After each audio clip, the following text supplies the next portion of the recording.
इयत्ता 9वी विज्ञान भाग 2 मधील प्रकरण 7 परिसंस्थेतील ऊर्जा प्रवाह याच्या संदर्भात आता आपण माहिती घेणार आहोत. तर एखाद्या परिसरामध्ये असणारे जैविक घटक, अजैविक घटक आणि त्यांच्यात होत असणारे आंतरक्रिया यांच्यामुळे एक प्रकारची परिसंस्था बनत असते.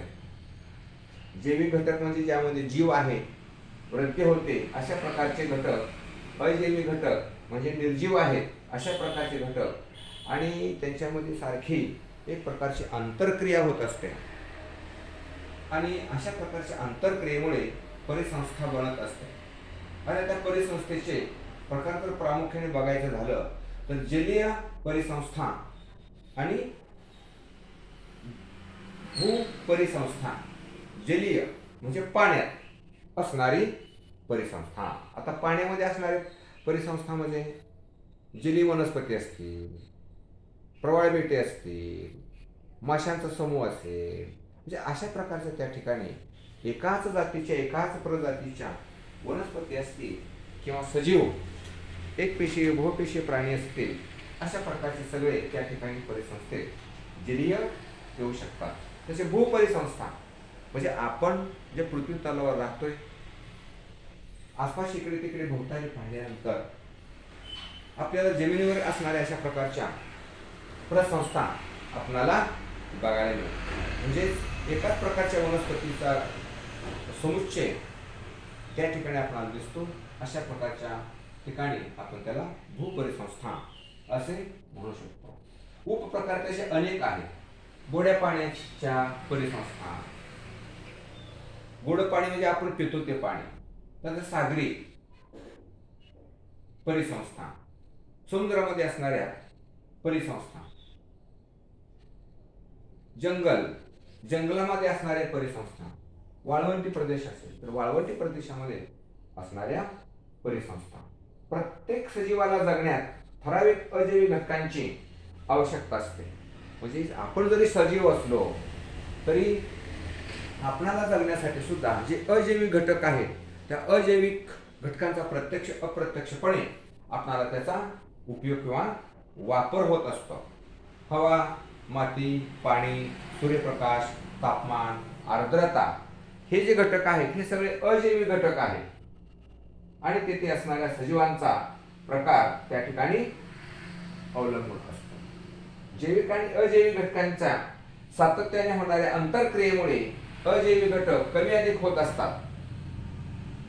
म्हणजे जैविक घटक आणि अजैविक घटक त्यांच्यामध्ये जर एखाद वेळेस अशी आंतरक्रिया होत राहते त्यावेळेस अजैविक घटक त्या ठिकाणी कमी अधिक होऊ शकतात. परिसंस्थेतील विविध घटकांचाही एकमेकावर परिणाम होत असतो. म्हणजे एक प्रकारच्या परिसंस्था आहेत. ह्या अनेक परिसंस्था आहेत.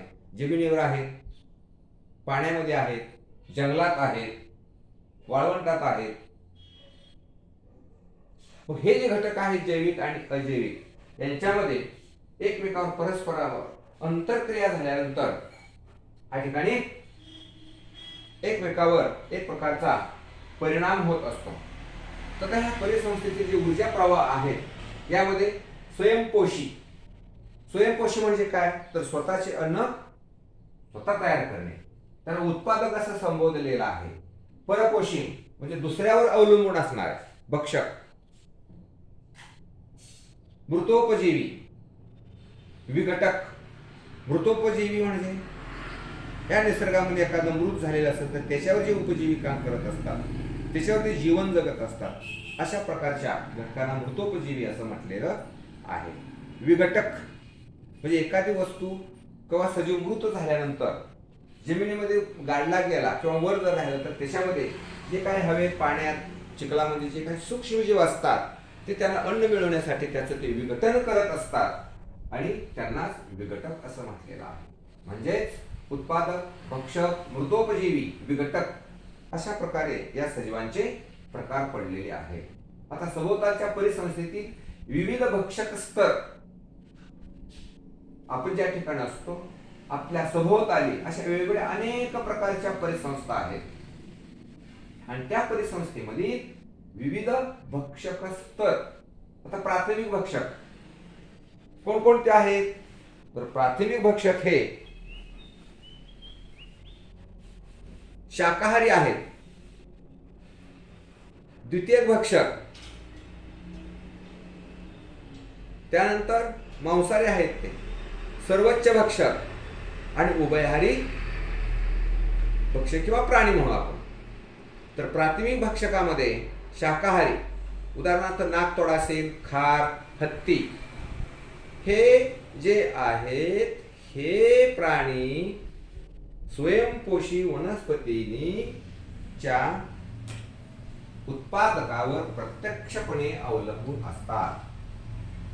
मांसाहारी द्वितीय भक्षक हे बेडूक, घुबड, कोल्हा हे शाकाहारी प्राण्यांचा अन्न म्हणून मांसाहारी प्राणी उपयोग करीत असतात. सर्वोच्च भक्षक म्हणजे वाघ, सिंह मांसाहारी प्राण्यांना खातात, इतर प्राणी त्यास खात नाही, त्यांना सर्वोच्च भक्षक असं म्हटलेलं आहे. आता उभयहारी म्हणजेच मिश्राहारी, उदाहरणार्थ माणूस, अस्वल हे शाकाहारी व मांसाहारी प्राण्यांचा अन्न म्हणून वापर करीत असतात. असे या परिसंस्थेतील प्राथमिक भक्षक, द्वितीयक भक्षक, सर्वोच्च भक्षक आणि उभयहारी अशा प्रकारचे हे प्रकार पडलेले आहेत. त्यानंतर अन्न साखळी व अन्न जाळे या निसर्गामध्ये जो शाकाहारी असतो, उदाहरणार्थ पाहिजे झालं शाकाहारी सूक्ष्मजीव, उत्पादक वनस्पती ह्या स्वयंपोषी आहेत. ह्या स्वतःचे अन्न स्वतः तयार करत असतात. सूर्याचा प्रकाश, आपण उष्णवासावाटे सोडलेला कार्बन डायऑक्साइड वायू, मुळाला शोषून घेतलेलं सर्व क्षार आणि पाणी, आणि त्या वनस्पतीमध्ये सर्वात महत्वाचं असणारं क्लोरोफिल पिगमेंट म्हणजे हरित लवक, याच्या मदतीने या वनस्पती अन्न निर्मिती करत असतात. आणि त्या वनस्पती नाकतोड्याला बेडूक, बेडकाला साप, सापाला गरुड पक्षी खात असतो आणि उपजीविका करत असतो. गरुड पक्षी हा मृत पावल्यानंतर कवके आणि सूक्ष्मजीव हे त्यांचं विघटन करतात आणि ते अन्न मिळवत असतात. एखाद्या परिसंस्थेमध्ये अन्न साखळ्या परस्परांशी जोडल्या गेलेल्या असतात, कारण एखादा सजीव इतर अनेक सजीवांचे भक्ष असतो. त्यामुळे अशा होणाऱ्या गुंतागुंतीच्या जोडणीतून इतर आकृतीत दाखवलेल्या पद्धतीनं एक प्रकारचं अन्न जाळं तयार होत असतं. कीटक हा पाल अनेक प्रकारच्या सजीवांचा भक्षण करतो. नाकतोडा हा विविध प्राणी खात असतो. वनस्पती, उंदीर, साप, नाकतोडा, साप, घुबड, गरुड, खंड्या पक्षी, म्हणजे अशा प्रकारचं हे सगळे प्रकारचे तिथं अन्न जाळे बनलेले असते. आता ऊर्जेचा मनोरा, अन्न साखळीतील प्रत्येक पातळीला पोषण पातळी असं म्हटलेलं आहे. वनस्पती, त्यानंतर शाकाहारी पातळी आहे, मांसाहारी पातळी आहे आणि उभयहारी एक पातळी आहे. आता इथं पहा, अन्न साखळीतील प्रत्येक पातळीला पोषण पातळी असं म्हटलेलं आहे. पोषण पातळी म्हणजे अन्न प्राप्त करण्याचा स्तर. पोषण पातळी म्हणजे दुसरं तिसरं काही नसून अन्न प्राप्त करण्याचा म्हणजे अन्न मिळवण्याचा स्तर. आता परिसंस्थेतील सर्व उत्पादक, जलीय असेल, भूस्तरीय असेल, अशा ठिकाणी ज्या काही परिसंस्था आहेत त्या परिसंस्थेतील सर्व उत्पादक वनस्पती. त्यानंतर प्रथम पोषण पातळी शाकाहारी, द्वितीय पोषण पातळी मांसाहारी, तृतीय पोषण पातळी ही उभयहारी आहे. तर ऊर्जेचे प्रमाण निम्न स्तरातील उत्पादकापासून उच्च स्तरावरील भक्षकापर्यंत हे टप्प्याटप्प्याने होत जाते. आता जलीय मनोरा वनस्पती प्लवक 10,000 किलो कॅलरी, प्राणी प्लवक 1,000 किलो कॅलरी, मासे 100 किलो कॅलरी आणि मानव 10 किलो कॅलरी. ऊर्जेचा मनोरा, ऊर्जा विनिमय स्तर रचनेत ऊर्जेचे हस्तांतरण होत असताना मूळ ऊर्जा कमी होत जाते, सजीव संख्या ही कमी होत जाते. परिसंस्थेतील ऊर्जेच्या या आकृतिबंधाला या ऊर्जेचा मनोरा असं म्हटलेलं आहे. अशा पद्धतीने आपणाला या ठिकाणी परिसंस्थेतील ऊर्जा प्रवाह यामध्ये अंतरक्रिया होत असणाऱ्या परिसंस्थेची जलीय भू उपप्रकार, गोड्या पाण्यातील, सागरी पाण्यातील, जंगल, वाळवंटी अशा प्रकारे आपल्याला त्याचे उपप्रकार सांगता येतील. तसे सभोवतालच्या परिसंस्थेतील ही प्राथमिक, द्वितीयक, सर्वोच्च भक्षक, उभयहारी सांगता येतील. आणि अन्न साखळीमध्ये अशा प्रकारचे आकृती दाखवलेल्या पद्धतीने अन्नजाळे निर्माण झालेले असते आणि ऊर्जेच्या मनोरामध्ये पोषण पातळी आणि जलीय ऊर्जा मनोरा या ठिकाणी अशा पद्धतीने दाखवता येतील. आणि ह्या ऊर्जा मनोऱ्यामध्ये या ठिकाणी या ऊर्जेच्या मनोऱ्यामध्ये एका पातळीतून दुसऱ्या पातळीतून हो काय, तर वनस्पती प्लवक आहे, प्राणी प्लवक आहे, मासे आणि मानव. तर वनस्पतीमध्ये जर 10,000 किलो कॅलरी जर ऊर्जा असेल तर प्राण्यामध्ये ती 1,000, त्यानंतर 100 आणि मानवामध्ये फक्त 10 किलो कॅलरी अशा प्रकारची ऊर्जा. म्हणजे एका ठिकाणाहून दुसऱ्या ठिकाणी त्या ऊर्जेचं स्थानांतरण होत असेल तर त्या ठिकाणी ती ऊर्जा ही कमी कमी कमी कमी कमी कमी होत जात असते. अशा प्रकारे या मनोऱ्यातून आपणाला निष्पन्न होत आहे. तर ऊर्जा विनिमय स्तर असलेत ऊर्जेचे हस्तांतरण होत असताना मूळ ऊर्जा जी असते ही कमी कमी कमी होत जाते, सजीव संख्या ही कमी होत जाते. परिसंस्थेतील ऊर्जेच्या आकृतिबंधाला ऊर्जेचा मनोरा असं म्हटलेलं आहे. म्हणजे ऊर्जेचे मनोरे आहे. आता घरच्या हे लिहून घ्या, सगळं व्यवस्थितपणे हे लिहून घ्यायचं आहे. तुम्हाला लिहिण्यासाठी वेळ देतो आणि त्यानंतर मग हा घरचा अभ्यास लिहून घ्यायचा आहे.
आता शेवटी घरचा अभ्यास. नामनिर्देशित आकृती काढा. पहिला आकडा अन्नजाळे, दुसरा आकडा पोषण पातळी आणि तिसरा आकडा जलीय ऊर्जा मनोरा. या तीन पूर्णांक आकृती व्यवस्थितपणे काढून ठेवायच्या आहेत.